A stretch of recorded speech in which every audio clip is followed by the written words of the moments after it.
रिश्ते एक बार टूट जाए तो जुड़ते नहीं हैं। रवि स्वभाव से बहुत ही सुलझा हुआ लड़का था।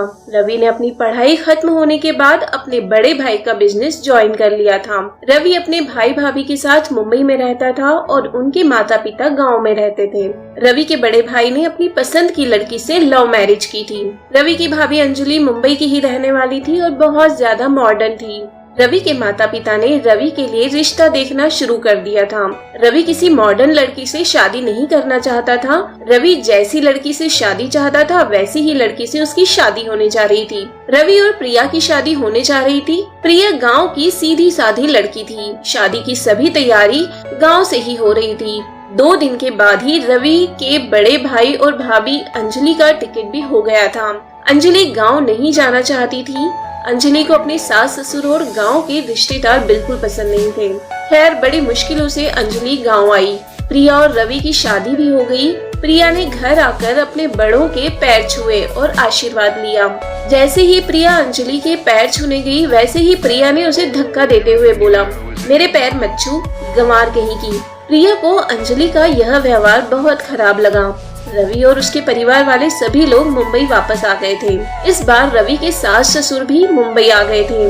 अंजलि पर तो मानो पहाड़ ही टूट गया हो। सबको देखकर अंजलि मन ही मन सोच रही थी कि अब उसकी सारी आजादी छिन जाएगी, ऊपर से उसे काम भी करना पड़ेगा। अगले दिन प्रिया ने सुबह जल्दी जाकर सबके लिए नाश्ता बनाया और सबको टेबल पर दिया।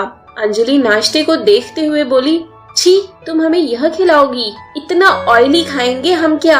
गंवार कहीं की, पूछ तो लेती क्या बनाना है। पता नहीं हमारे गले क्यों पड़ गई है। प्रिया की सास जानती थी अंजलि को कुछ बोलने का फायदा नहीं है, इसलिए वह अंजलि से कुछ नहीं बोली। प्रिया चुपचाप वहाँ से चली गई।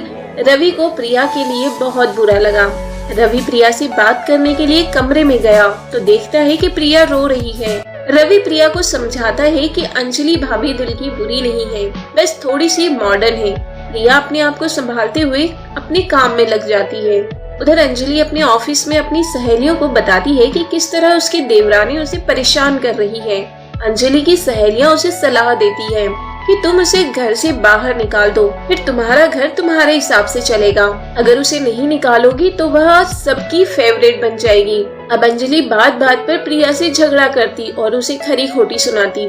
हद तो तब हो गई जब अंजलि ने अपनी सहेलियों को घर पर खाने के लिए बुलाया। अंजलि ने अपनी सहेलियों के सामने प्रिया को अपनी नौकरानी बोला और उसका बहुत मजाक उड़ाया। तभी वहाँ रवि आ जाता है और अपनी भाभी को बहुत खरी खोटी सुनाता है। रवि अपनी पत्नी के साथ घर छोड़कर चला जाता है। अब अंजलि और उसका पति और सास ससुर घर में रह जाते हैं। अंजलि अपने सास ससुर को घर से निकालने के लिए उन्हें परेशान करने लगती है। एक दिन अंजलि अपनी सास के साथ बदतमीजी कर रही होती है। तभी वहाँ अंजलि का पति आ जाता है और अंजलि को जोरदार थप्पड़ मारता है।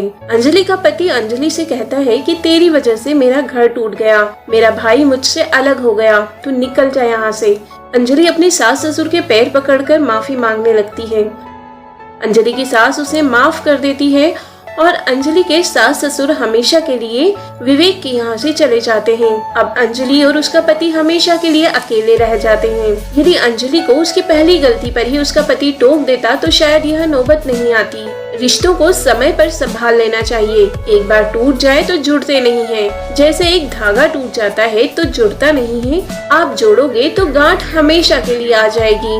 दोस्तों, आज की कहानी के बारे में आपके क्या विचार है हमें कमेंट बॉक्स में जरूर बताएं। इसी तरह की और भी कहानियाँ सुनने के लिए आप हमारे चैनल को सब्सक्राइब कर सकते हैं। धन्यवाद।